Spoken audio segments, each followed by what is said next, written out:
34º Congreso Nacional de Medicina General y Social. Germán Enrique Reyes Forero.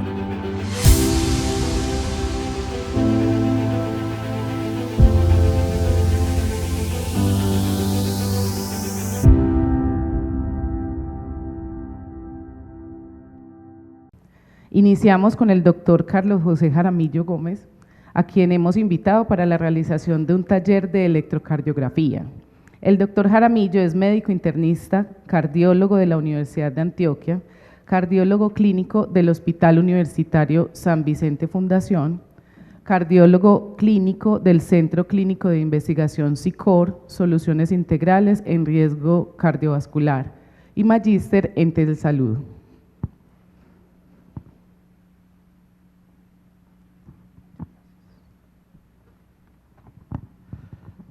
Muy buenos días a todos los asistentes virtuales y a quienes nos acompañan en el auditorio. De verdad, yo soy un privilegiado por haber sido invitado a este congreso. Por fortuna son varios los años en los que los he podido acompañar y de verdad que la compañía que nos brindó y el liderazgo de Germán fue esencial en lo que se ha logrado hacer en tantos años de esta difusión de educación continua y de foro de discusión en el Congreso Nacional de Medicina Social y General. Es el momento también de recordar otro de los líderes de esta actividad que con toda seguridad hubiese estado como conferencista hoy, el doctor Pablo Robles Vergara, que justamente hace un año falleció. El tema que me propusieron es un tema muy provocativo. Aquí ven ustedes un electrocardiograma.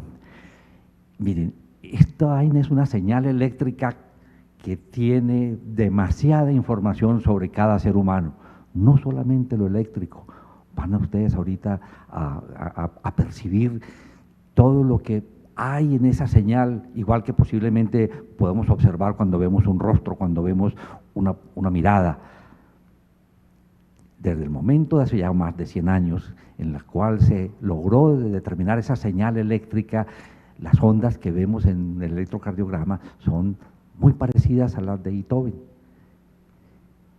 Pero las cosas han ido cambiando. Hemos ido no solamente interpretando esa señal, sino que hemos logrado con los avances incluir la inteligencia artificial para que miren mucho más en el fondo qué hay en esa señal, y nos estamos llenando de información que nos sorprende. Ya con un electrocardiograma es capaz que uno pueda decir la edad de esa persona sin que se la cuenten, el sexo. Por supuesto que se determina el ritmo de una manera muy efectiva, pero hay algo que le sorprende a uno.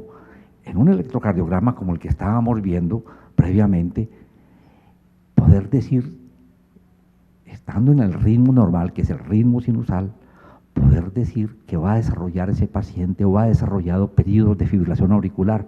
Esa vaina no la concebíamos.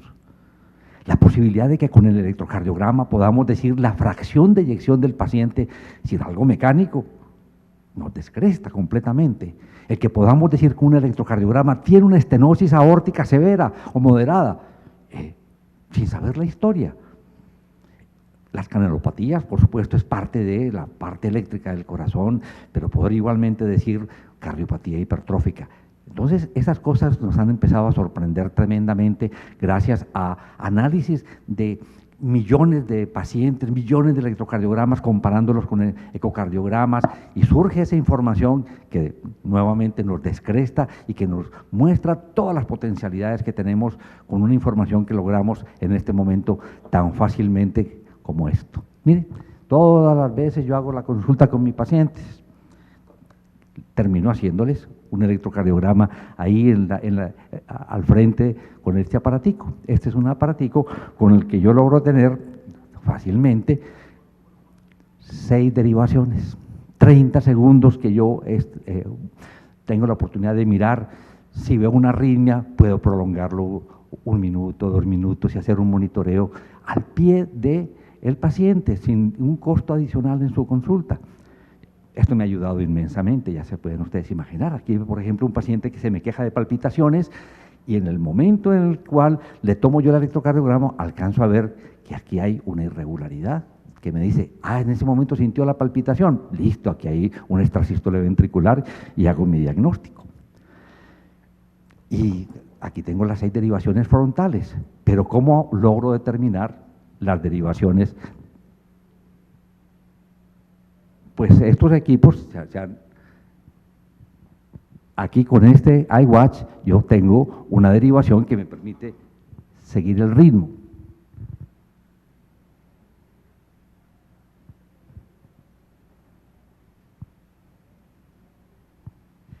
Pero ya no solamente eso, sino tengo la posibilidad de tomar este aparatico, colocarlo en los puntos correspondientes de las diferentes derivaciones y tomar la derivación B1, B2, como lo ven ustedes aquí. Entonces tengo yo toda la posibilidad de en cualquier momento tomarle a mi paciente las 12 derivaciones y tener la información que necesito para poder ayudarlo en su diagnóstico y definir pauta con el paciente.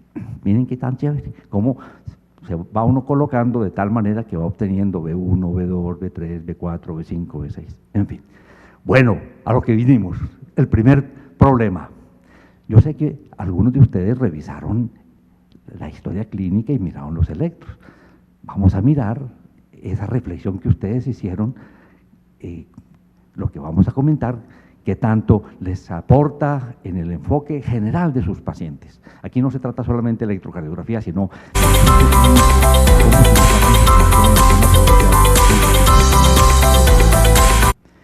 un hombre de 21 años, hace un par de semanas, consultó por un dolor retroesternal anginoso que venía ya como de unas 8 horas de evolución.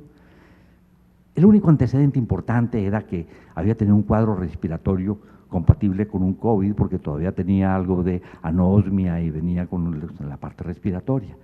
Al momento de examinarlo, ningún hallazgo en especial. Por supuesto, llega un paciente de urgencias con dolor de pecho, por norma y por buena práctica clínica, antes de 10 minutos debe estar tomado un electrocardiograma. ¿Qué pensamos en un muchacho de 21 años? Hombre, una miocarditis de pronto por el antecedente COVID, pensamos de pronto que sea una cuestión de tipo pleurítica, sea con un cuadro respiratorio, pensamos que de pronto, bueno, puede ser una cosa coronaria, indagamos si ha consumido cocaína, no lo ha consumido, se pregunta específicamente, no ha habido consumo de sustancias psicoactivas. ¿Será que puede estar cursando un infarto agudo de miocardio en un culicagado de 21 años? Pues el electrocardiograma nos va a ser de gran ayuda. Los que tienen una oportunidad de mirar el electrocardiograma, ven ustedes lo que enfrentó el colega cuando recibió este paciente, teniendo en mente todas estas hipótesis diagnósticas, empieza a ver este electrocardiograma y empieza a timbrarse. Las derivaciones de miembros, las que acabamos de ver, de 1, de 2, de 3, ABL, ABL, ABF, las derivaciones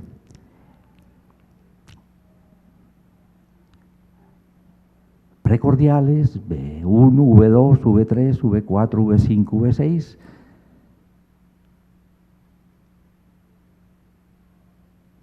Ahí las tenemos.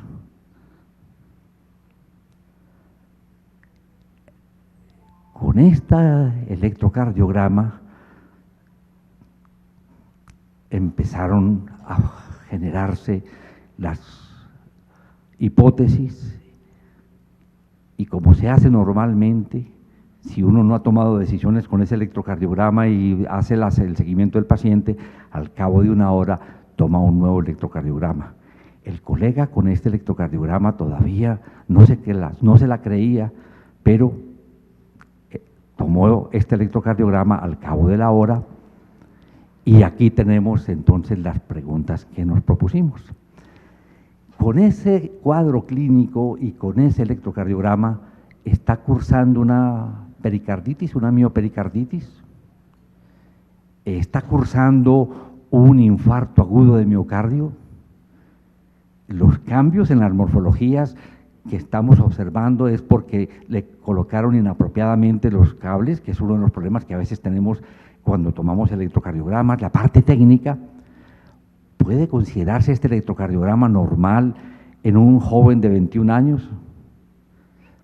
Son los cambios que se ven en un Takotsubo, está de pronto supremamente ansioso por la situación de su posible COVID. Yo creo que ustedes, los que leyeron, juiciosamente propusieron una hipótesis. Teníamos pensado de pronto hacer un código QR y ponerlos a participar, pero tal vez hagamos un ahorro de trabajo y miremos qué es lo que está pasando. ¿Qué observó el médico? Y aquí dónde está la clave de esta parte. Ustedes ven que hay una elevación del segmento ST en D1 y en ABL. Son las dos derivaciones que miran una cara del corazón, que es la región alta, el lateral alta del corazón. Hay una elevación del segmento ST en D1 y en ABL. Y correspondientemente una depresión del segmento ST en D3 y ABF. Ese solo hecho nos dice, ese muchacho no tiene una pericarditis. Ese cambio del segmento ST elevado con la correspondiente depresión del segmento ST en las derivaciones opuestas D3 y ABF, ese ST es porque está evolucionando un infarto agudo de miocardio que por lo menos estaba afectando la cara lateral alta. Y cuando miramos las derivaciones precordiales, vemos que V4 tiene un punto J muy alto, ese segmento ST muy alto con una T que lo jala, y lo mismo ocurre en B5 y lo hay también en B6. O sea que definitivamente está cursando un infarto agudo de miocardio que compromete la región lateral alta y la punta del corazón. 21 años, carajo, si es posible. Tenemos cada vez más infartos en personas jóvenes. ¿Qué hacemos con ese paciente? El médico no se la creyó con el primer electrocardiograma y tomó el segundo electrocardiograma, y en el segundo electrocardiograma, miren ya lo que se encuentra. En D1 empezamos a ver algo distinto, aparece una onda Q y en ABL hay una onda Q y hay una onda Q en B4, o sea que ya hay una necrosis en este paciente, de manera que cuando comparamos el electrocardiograma tomado una hora antes, miren cómo va evolucionando esto, la trascendencia de hacer un seguimiento electrocardiográfico en urgencias de un paciente con dolor de pecho. Aparece ya una onda Q en D1 y se mantiene la onda Q en ABL. Y vean ustedes cómo se ve en B4 que había una onda R, desaparece y hay una onda Q allí bajo el segmento ST. Entonces ese muchacho está haciendo un infarto agudo de miocardio. Le tomaron troponinas, no había necesidad de hacerle troponinas, con ese electrocardiograma se podía hacer el diagnóstico justamente de infarto agudo de miocardio y llamar al hemodinamista. El hemodinamista se desplazó, que uno fácilmente lo llama a las 3 de la mañana por un dolor de pecho en un muchacho de 21 años y no se la cree que sea un infarto de miocardio que vaya a ser intervenido, porque puede ser un espasmo coronario que realmente no necesita una intervención del hemodinamista. Llegó el hemodinamista y ahí estaba la explicación. Esa descendente anterior en su tercio tenía un coágulo tapando esa berraca arteria. Fue posible hacer la trombectomía, se chupó el coágulo y el muchacho evolucionó satisfactoriamente. Desafortunadamente quedó con una alteración de la... perdónenme, de la contractilidad. Evolucionó supremamente bien, pero vean ustedes cómo quedó con una asinesia anteroseptal en su mitad apical y asinesia del ápex. ¿Cómo hacemos diferenciación de las diferentes posibilidades diagnósticas? Una pericarditis. Hay un hallazgo muy lindo en la pericarditis y es una elevación del segmento ST en forma generalizada. Casi todas las derivaciones tienen el segmento ST elevado.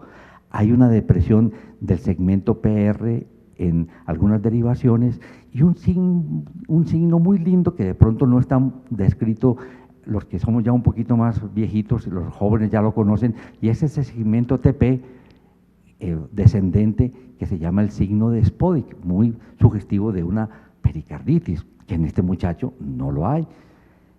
En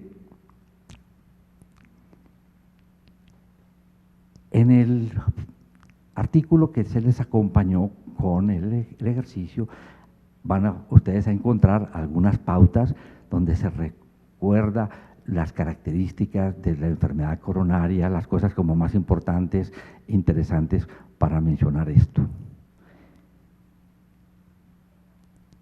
Yo no sé si hay alguna pregunta, que si nos escriben o si ustedes en el auditorio tienen alguna inquietud sobre este primer caso sorprendente, estamos listos a conversar con.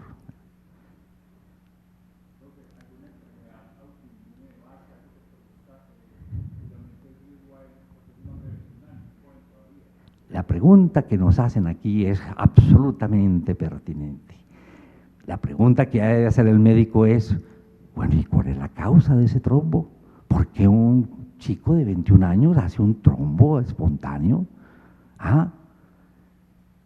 Relacionado con el COVID, una posibilidad interesante, pero ese muchacho hay que estudiarle una trombofilia, de manera que este chico está justamente en estudio de trombofilia. Yo creo que le hicieron una determinación de COVID para definir si realmente había tenido COVID. Él tenía ya 2 dosis de vacunante para COVID, pero está en estudio de trombofilia. Y mientras tanto está anticoagulado. Fíjate, verás que esa es la forma como podemos proceder los médicos, siempre pensando, ¿qué pasó? Esto no es aterosclerótico, un chico de 21 años no tiene una cosa aterosclerótica, es una cosa de un trombo que se formó allí, entonces debe haber algún trastorno de coagulación. Qué magnífica pregunta. ¿Alguien más tiene algún comentario, algún aporte? Bravo. No sé si de pronto las redes nos tienen algún detalle que nos pueda pasar nuestro coordinador. Pasamos al segundo caso. Ustedes me dicen a qué horas terminamos porque vamos un poquito retrasados, de manera que vamos a aprovechar esto. Es un hombre de 65 años, hace 20 años se le diagnosticó hipertensión arterial. Los controles de las cifras de presión arterial no han sido óptimos. Consulta por disnea, motivo de consulta disnea. Ya nos empezamos a preguntar, ¿por qué tiene disnea? ¿Cuál es la razón de su disnea? Al examen físico se halla un punto de máximo impulso desplazado a la izquierda. Ya pensamos de que hay posiblemente una cardiomegalia y presenta crépitos pulmonares en bases. Ese paciente tiene falla cardíaca. Hay un S3, pam, param, pam, param, sin soplos, y el electrocardiograma que tenemos es este. Este electrocardiograma, yo creo que tuvieron ustedes oportunidad de verlo, y justamente surgen las preguntas siguientes. Este es el electrocardiograma característico de falla cardíaca. El criterio de Peguero-Lopresti es positivo para hipertrofia ventricular izquierda. Los cambios de repolarización observados en D1, ABL y de B3 a B6 son por obstrucción de una coronaria. El índice de Sokolov-Lyon es de 45 milímetros. Estas preguntas, yo sé que ustedes las resolvieron, y analicemos lo siguiente, una por una. ¿Es un electrocardiograma característico de una falla cardíaca? No hay electrocardiograma que sea característico de falla cardíaca. Que uno vea un electrocardiograma y diga, aquí hay una falla cardíaca. Pero ya ustedes se dieron cuenta cómo en este momento es posible, aplicando inteligencia artificial, si yo veo un electrocardiograma, decir qué fracción de eyección tiene esa persona sin todavía hacerle ecocardiografía, a que lo sorprende a uno tremendamente esa posibilidad. Pero lo importante en electrocardiografía, con lo que sabemos ahora, es que rara vez un paciente a quien le diagnosticamos falla cardíaca tiene un electrocardiograma normal. Entonces, si vemos alguna anormalidad, ya empezamos a reforzar. Aquí tengo elementos para pensar que esa disnea sí es por falla cardíaca. El criterio de Peguero-Lopresti es muy bonito lo siguiente. Lo que vemos en este electrocardiograma, hay cosas importantes, es que el voltaje de la R en D1 y de ABL es supremamente alto.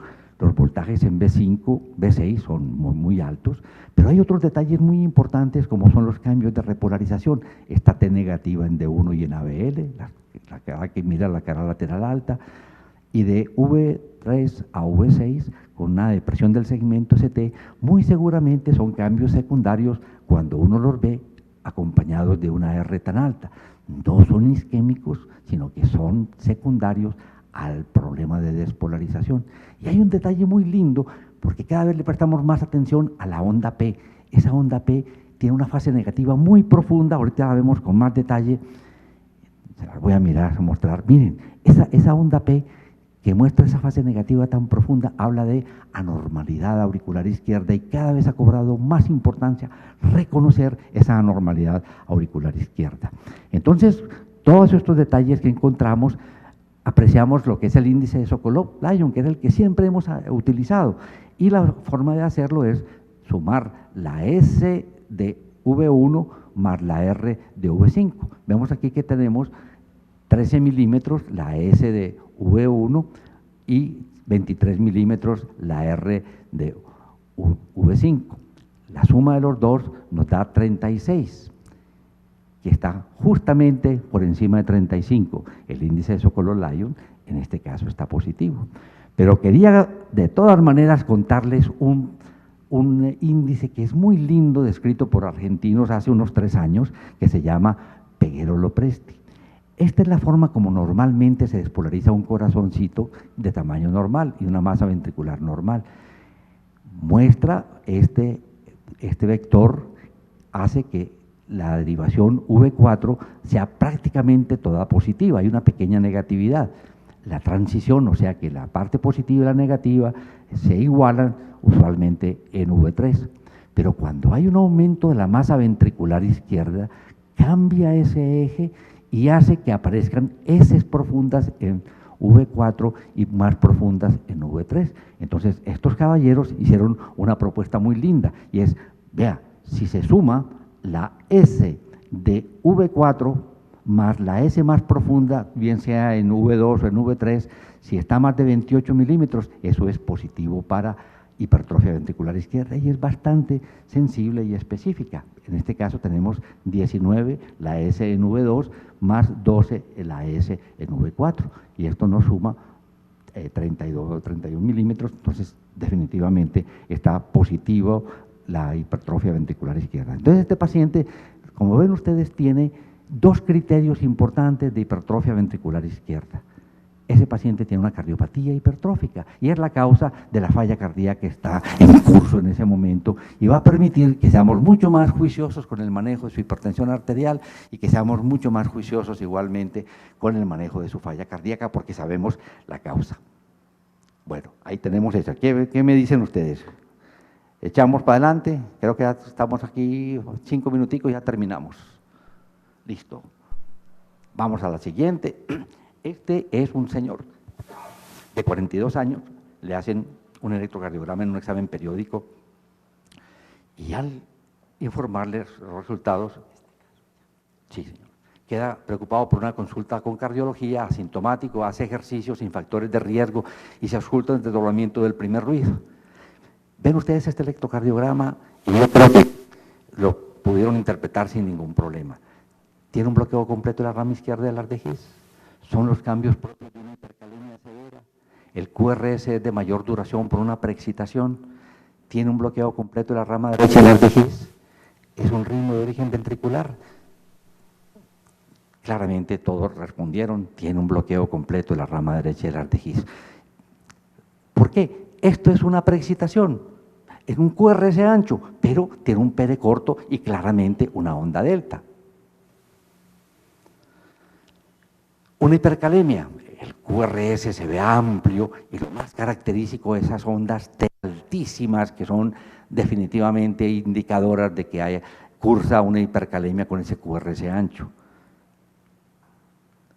Ahí los tenemos, la forma como se va ampliando esa onda T, elevando esa onda T a medida que avanza la hipercalemia.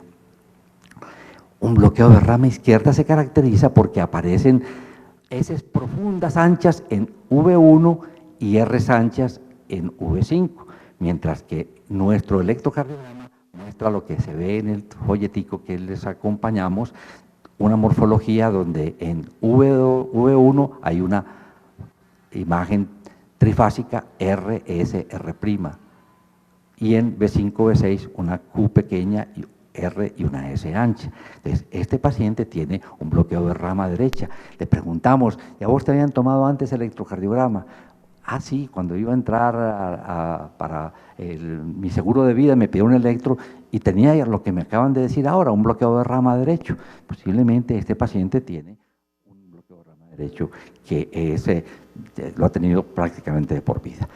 Aquí las cosas son uno piensa que en electrocardiografía no se publican cosas nuevas. Esto es de esta semana pasada, donde se insiste mucho en los cambios de la onda P. Vea qué tan lindo. Este es un hallazgo de una P que tiene una fase negativa y de una mayor duración. Esto es un síndrome de Vallés de Luna, un investigador español en electrocardiografía extraordinario. ¿Y cuál es la gracia de esto? De que si uno encuentra esto en un paciente, sabe que ese paciente le va a desarrollar fibrilación auricular, que va a desarrollar probablemente una enfermedad cerebrovascular o va a desarrollar una demencia de tipo cerebrovascular. Que, miren ustedes la trascendencia de poder ver la evolución de un electrocardiograma sencillo, síndrome de Vallés de Luna. ¿Listo, muchachos? Con eso estamos. Era lo que queríamos en esta primera parte. Nuevamente, eso, de una señal, estamos logrando obtener información casi que más adelante hasta del tono anímico de la persona, de cómo está su salud espiritual, si se quiere. Yo creo que estamos aprendiendo de que los médicos captamos eso al ver el rostro, al ver los ojos de un paciente, y algo parecido es de los exámenes que surgen de un ser humano. Muchas gracias.